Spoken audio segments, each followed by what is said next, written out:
We're back with another video of nighttime hog hunting secrets, and this video is on bow sights. Single pin versus multi-pin.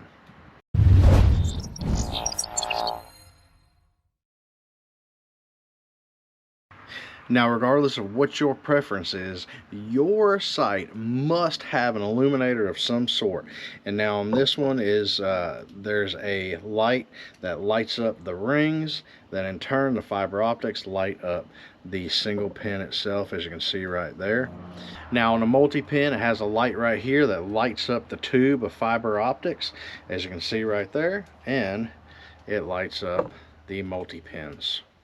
No matter what your preference is, both of these sights work, and they both have their pros and cons.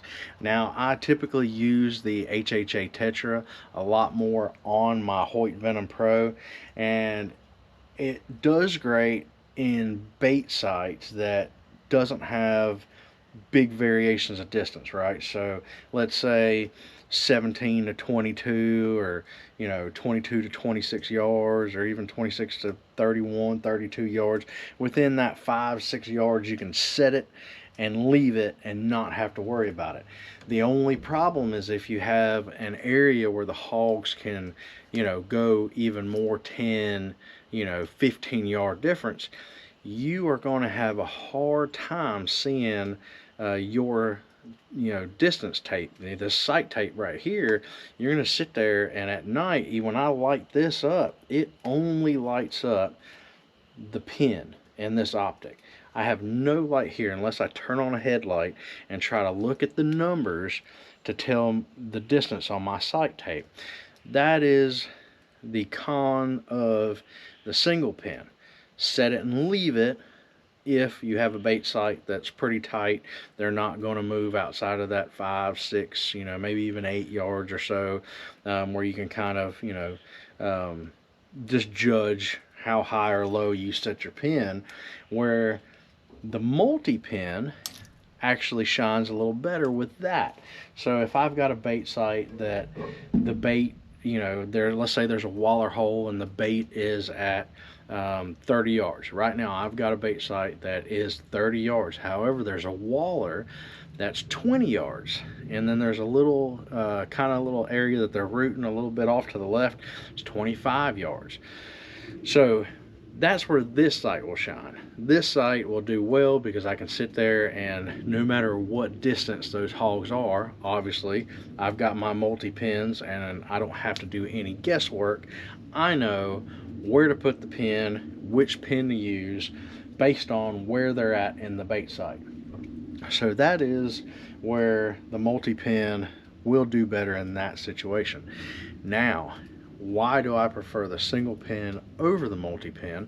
I'll show you guys in a second, but as you're shooting at night and you're drawn back and you're trying to focus on an animal that's 20, 25, 30 yards or more, when you've got all of those multiple pins lit up in front of you, then it tends to kind of not really blind you, but it takes a lot to concentrate to settle the pin on the animal where it's going. Of course, you're getting a little bit of halo, so that's a good thing about adjusting the brightness on your pins. That way you're not essentially just blurring your sight picture and not make a good shot.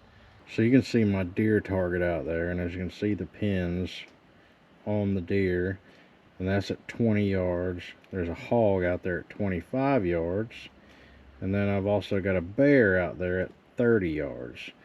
And you can see kind of what I'm talking about with the lights on the animals. Like I said, multi-pin, no problem, 20 yards, smoke it, 25 yards, pin on the top, 30-yard pin on the bottom, and then 30 yards, it gets a little tougher. You got to concentrate a little harder.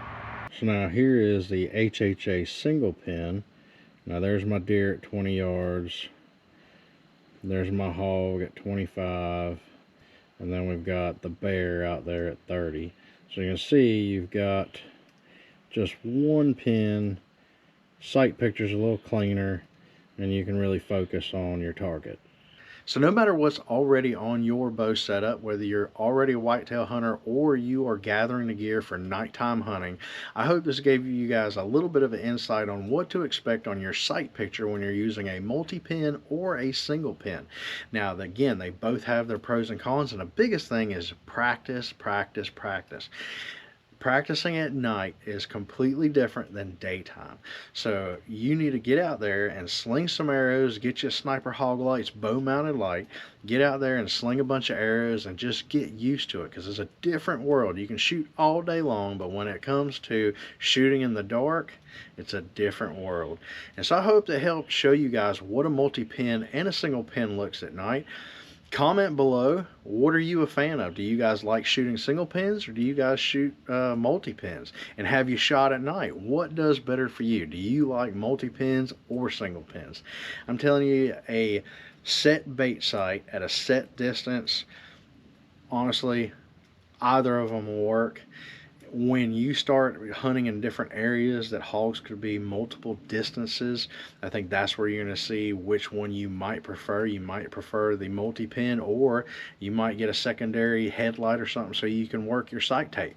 Hey, they'll both work, and practicing at night makes the biggest difference. With this sniper hog lights and practicing at night, I have no problem slinging an arrow 50-60 yards at a wild hog.